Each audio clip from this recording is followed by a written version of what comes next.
Hyderabad metro రైలుపై Telangana ప్రభుత్వం చారిత్రాత్మక నిర్ణయం తీసుకుంది. హైదరాబాద్ మెట్రోను తెలంగాణ ప్రభుత్వం తన చేతుల్లోకి తీసుకుంది.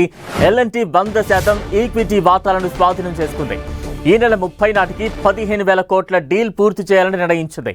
దీంతో మెట్రో ఇక సర్కార్ పరిధిలోకి వచ్చింది. నగర వాసుల ప్రధాన రవాణా వ్యవస్థ అయిన హైదరాబాద్ మెట్రోపై ఇక పూర్తి అధికారాలు సర్కార్కే చెందనున్నాయి. మెట్రో నిర్వహణ, యాజమాన్య బదిలీ ప్రక్రియలో భాగంగా ప్రభుత్వం కొత్త బోర్డు ఆఫ్ డైరెక్టర్లను నియమిస్తూ ఉత్తర్వులు జారీ చేసింది.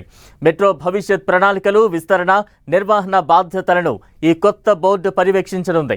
ఇందుకోసం జీవో నంబర్ 128 విడుదల చేసింది. హైదరాబాద్ మెట్రో రైల్ లిమిటెడ్ నూతన చైర్మన్ గా రాష్ట్ర ప్రభుత్వ ప్రధాన కార్యదర్శి సిఎస్ రామకృష్ణారావును ప్రభుత్వం నియమించింది. సర్ఫరాజ్ అహ్మద్ ను ఎండీగా కొనసాగిస్తూ నిర్ణయం తీసుకుంది.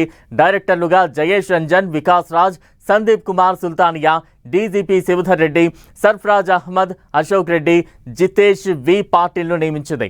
మేనేజింగ్ డైరెక్టర్గా శివేంద్ర ప్రతాప్ను నియమించింది ప్రభుత్వం.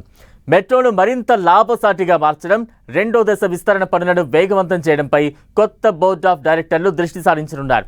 మెట్రో నిర్వహణలో L&T సంస్థ ఎదుర్కొంటున్న ఆర్థిక సవాళ్లు, రాయితీలకు సంబంధించిన వివాదాలకు ఈ నిర్ణయంతో తెరపడనుంది.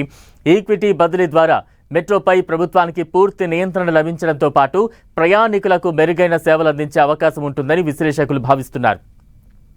L&Tకి సంబంధించిన 15,000 కోట్ల వాటాను కొనుగోలు చేసేందుకు సర్కార్ నిర్ణయం తీసుకుంది.